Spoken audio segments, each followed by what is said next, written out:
Coucou à tous, on se retrouve aujourd'hui pour l'histoire du 22 décembre. La lettre égarée. Ce matin de Noël, Thomas ne trouva pas de cadeau sous le sapin. Il crut que le Père Noël l'avait oublié. Ses parents essayèrent de le consoler, mais rien ne put adoucir sa peine.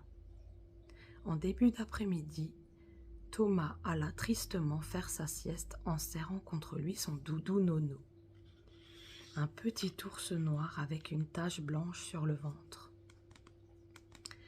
Nono attendit que Thomas soit endormi, puis il se faufila hors de la maison. Pas question de laisser Thomas aussi malheureux.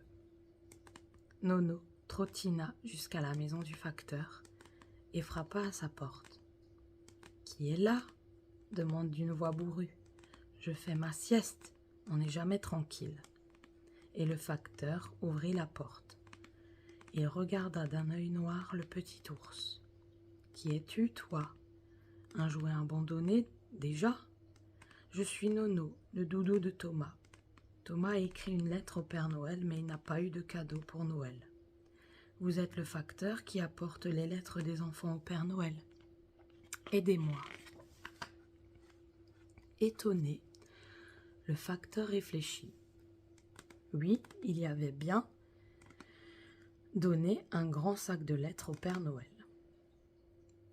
quelques semaines avant Noël, comme chaque année, mais par la lettre de Thomas. Celle-ci est arrivée très en retard et le facteur l'avait glissée sous la porte du Père Noël. « Viens avec moi, Nono, courons chez le Père Noël avant son départ en vacances. » Le facteur déposa Nono dans sa sacoche, enfourcha son vélo et pédala de toutes ses forces vers la maison du Père Noël. Ils arrivèrent hors d'haleine et frappèrent à la porte du Père Noël. « Qui est là ?» demande d'une voix bourrue. « Je fais mes valises, on n'est jamais tranquille. » Et le Père Noël ouvrit la porte. Stupéfait, il regarda Nono et le facteur. « Qu'est-ce que... Père Noël, le petit Thomas n'a pas eu de cadeau. Vous n'avez donc pas eu sa lettre ?»« Sapristi, mais non !» s'étrangla le Père Noël. Le facteur et Nono lui racontèrent toute l'histoire. Le Père Noël baissa alors les yeux vers le lourd paillasson du vestibule et souleva un coin. La lettre était là. Vite, il n'y avait pas de temps à perdre. Il ouvrit, la lut, courut vers son atelier en appelant les lutins à la rescousse. « Que se passe-t-il » demandèrent les lutins en maugréant. « Nous sommes en train de goûter, on n'est jamais tranquille. » Le Père Noël leur expliqua la situation et les lutins abandonnèrent leurs tartines. Ouf! Il leur restait des petits trains électriques. Nono, le facteur et le Père Noël repartirent chez Thomas. La maison était calme. Le Père Noël et Nono entrèrent dans la chambre de Thomas sans faire de bruit. Nono grimpa dans le lit du petit garçon tandis que le Père Noël déposait son cadeau au pied du lit. Puis il s'éclipsa.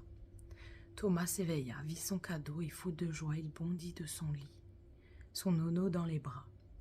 « Mon cadeau, papa, maman, le Père Noël est venu !» Thomas, Nono et ses parents purent alors fêter Noël.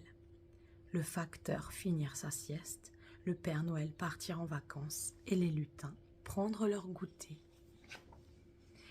On se retrouve demain pour l'histoire de la poudre magique de Noël pour le 23 décembre. Gros bisous. Ciao.